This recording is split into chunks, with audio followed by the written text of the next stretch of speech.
La vida personal verdaderamente humana se despliega a través de diversos grados de conciencia y de responsabilidad personal, desde los actos de forma reflexiva, todavía dispersos, ocasionales, hasta el grado de toma de conciencia y de responsabilidad universal. En este nivel, la conciencia aprehende la decisión de imponer al conjunto de su vida personal la unidad sintética de una vida colocada bajo la regla de la responsabilidad universal de sí mismo. Edmund Husserl, la filosofía como autorreflexión de la humanidad.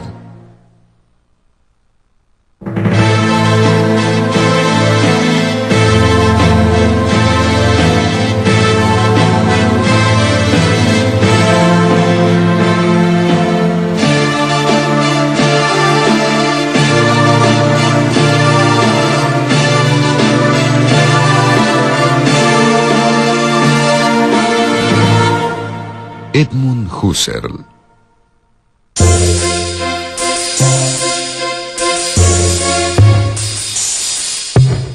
Edmund Husserl, el segundo de 4 hermanos, nació en abril de 1859 en Prosnitz, Moravia, perteneciente entonces al Imperio Austrohúngaro.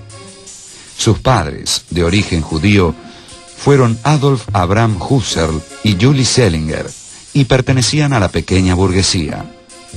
Gracias a sus esfuerzos y sacrificios, el joven Edmund pudo estudiar matemáticas y astronomía en las universidades de Leipzig, Berlín y Viena. Su formación, naturalmente, los estudios se destacó de una manera espectacular, pero su formación originaria es de matemático. Así que fue gradualmente buscando su camino temático, digamos. Un tema lo llevaba a otro, nunca estaba satisfecho, nunca era suficiente lo que había averiguado, todo le abría un ámbito nuevo. Entonces, y siempre se dice de su pensamiento que es pensando, escribiendo, porque realmente dejó mucha más obra en los manuscritos que lo que fue publicado durante su vida.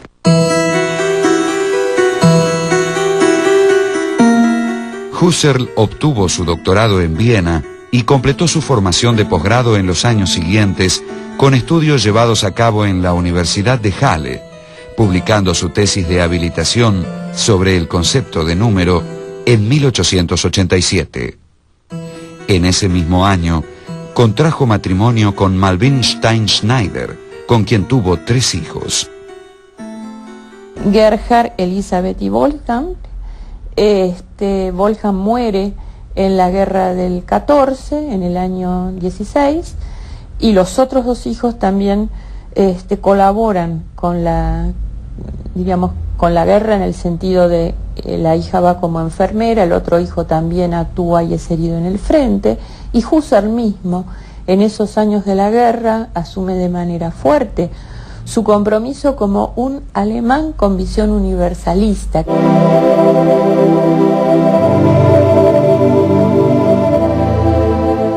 En su trabajo sobre el concepto de número, Husserl pretendía sentar las bases de una filosofía de la aritmética. Para ello, se preguntaba cómo es posible que operemos con números y que podamos aplicarlos a objetos reales.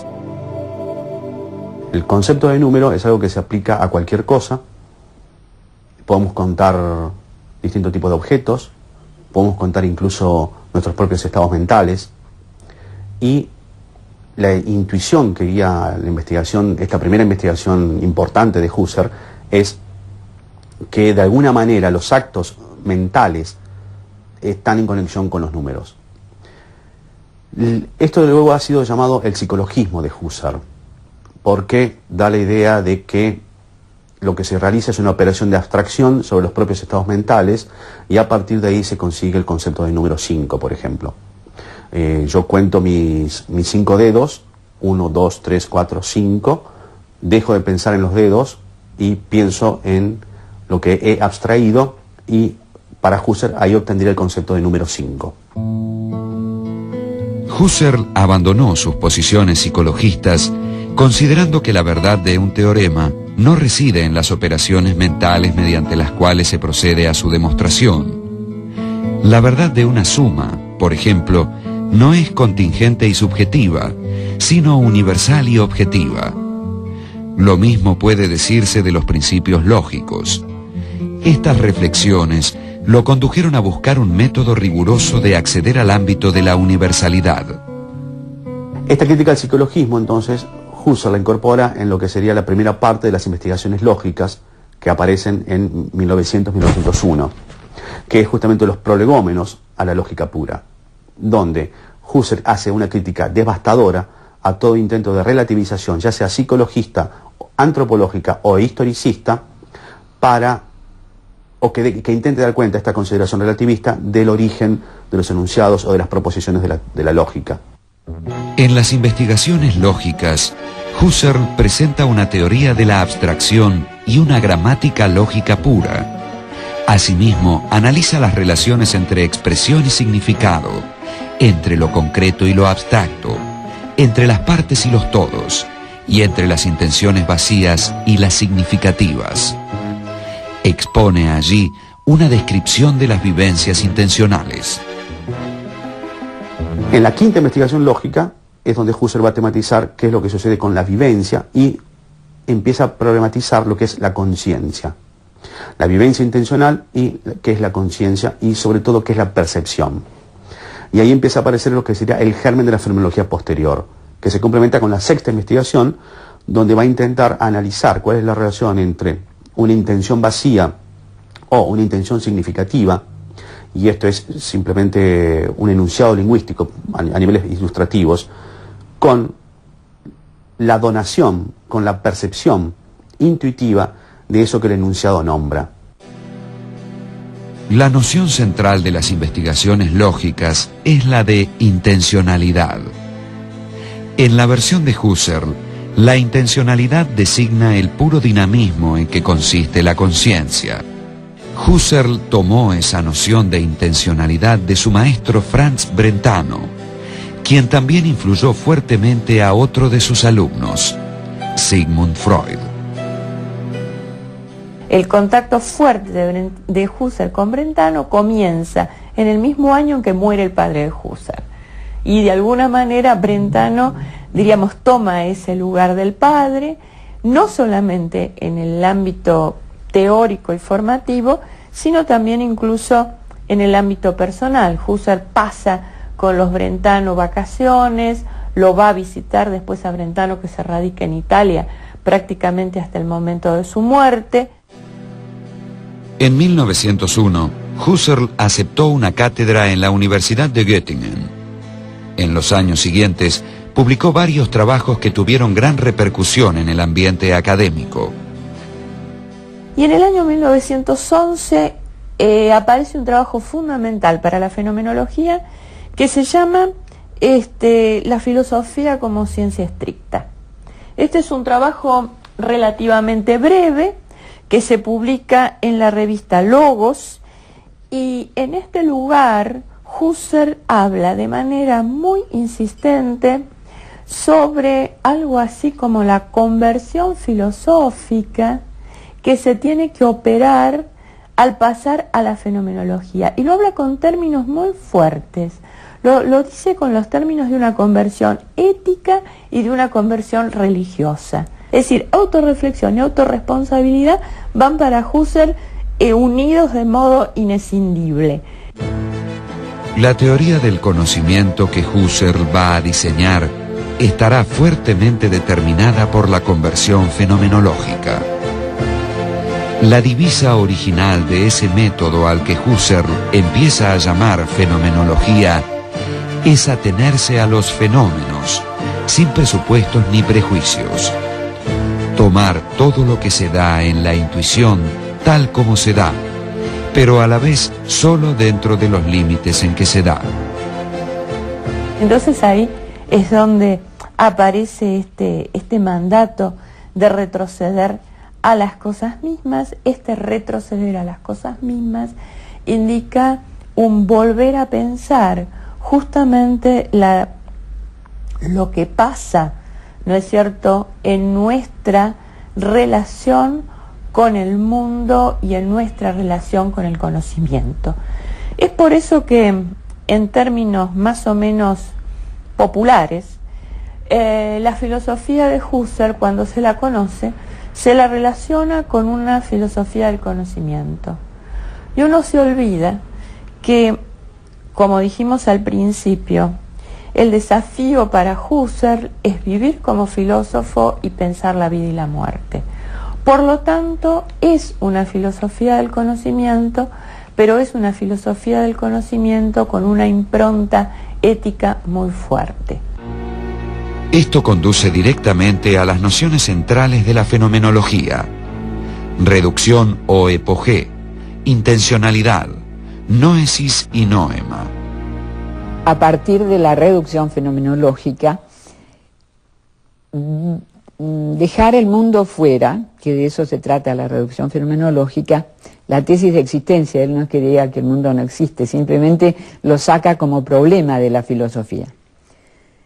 Entonces queda, a partir de ese dejar de lado el problema de la existencia de las cosas, porque aplica la reducción fenomenológica, y eso es la reducción fenomenológica, dejar de lado el problema de la existencia, queda enfocado el ámbito de la conciencia. Y la conciencia se manifiesta como siendo siempre centrífuga, es decir, la palabra que la caracteriza es la intencionalidad. La conciencia es siempre conciencia de algo, está siempre dirigida hacia algo.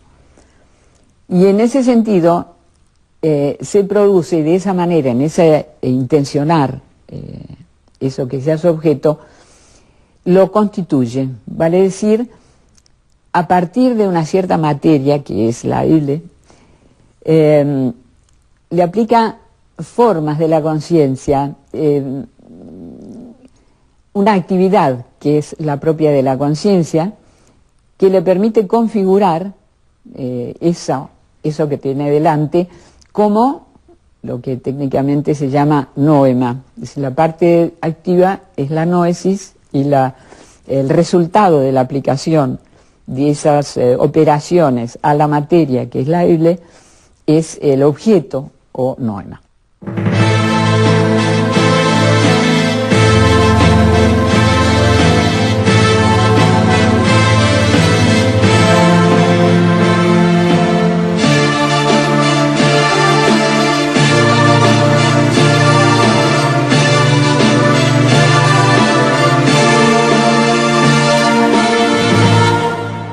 Edmund Husserl.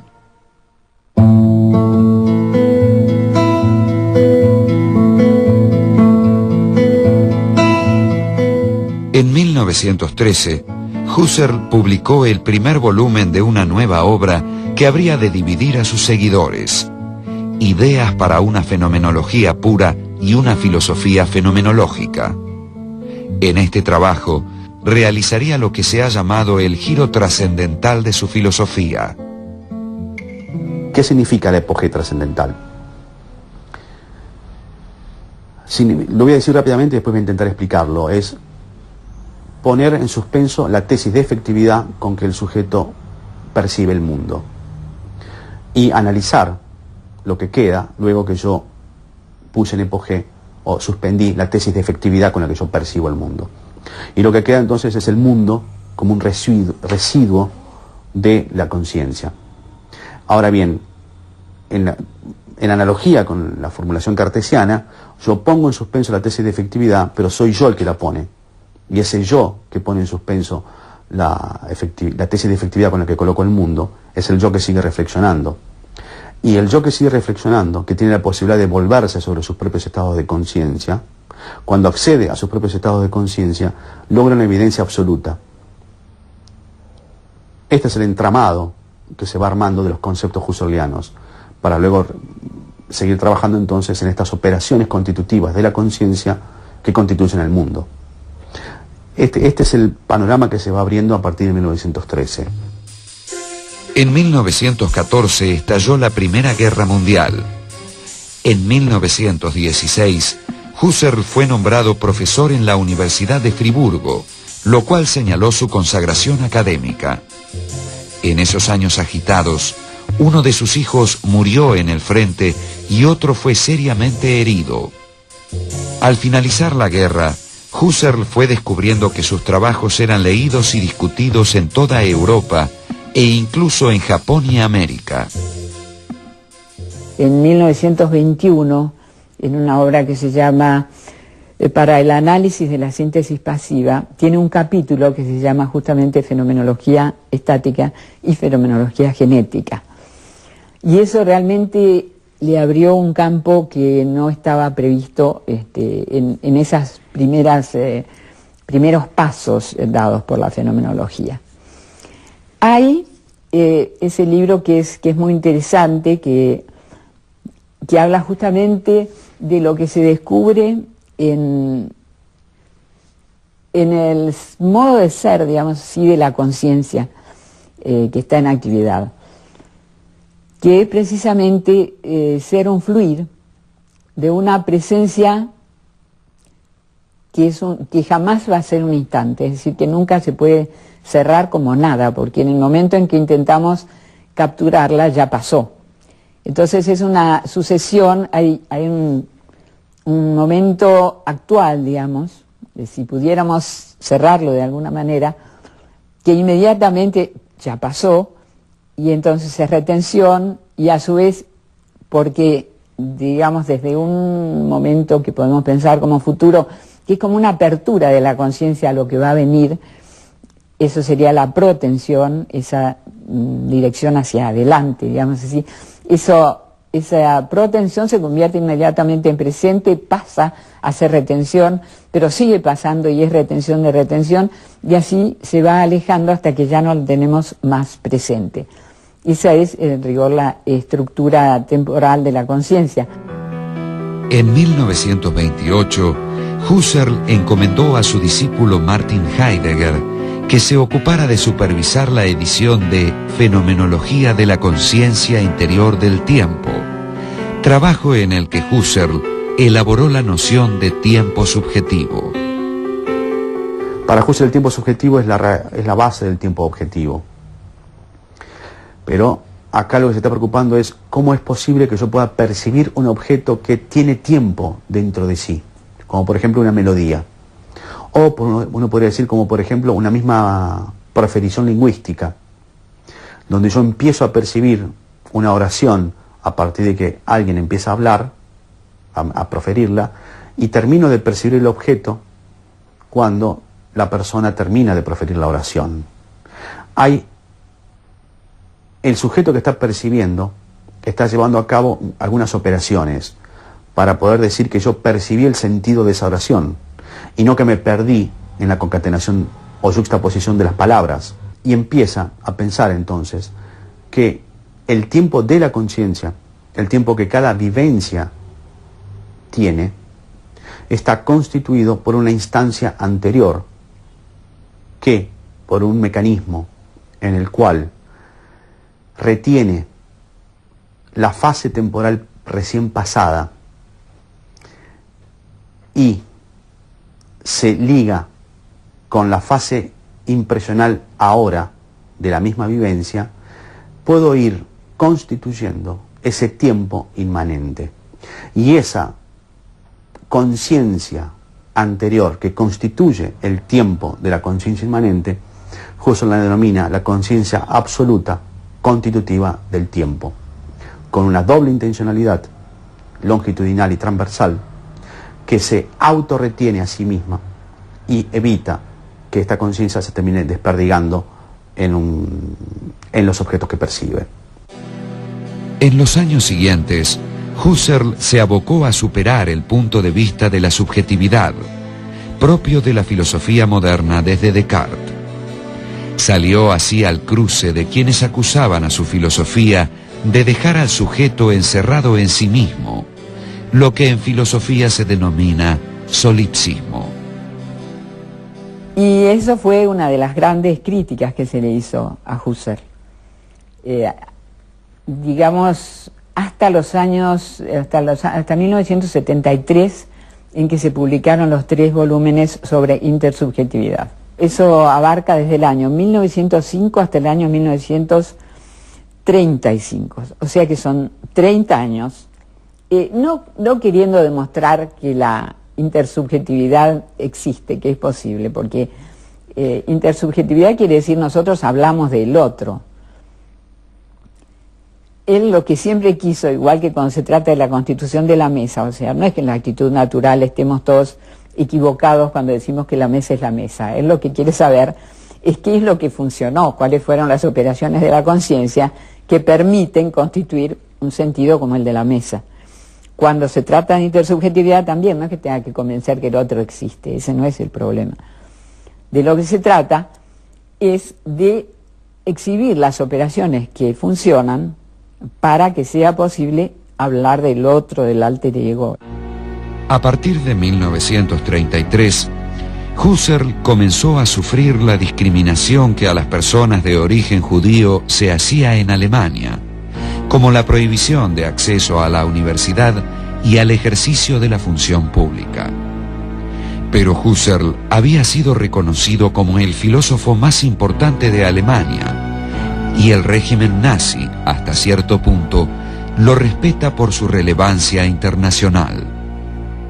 Husserl, que pobre, no entiende para nada qué es lo que le ha pasado y lo que está pasando en Alemania, es decir, está en contra, ¿no es cierto?, y se reivindica a sí mismo nuevamente como judío, pero realmente no puede explicarse desde la Alemania que él ha soñado y en la que ha creído, no puede explicarse qué es lo que pasa con el nazismo, ¿no?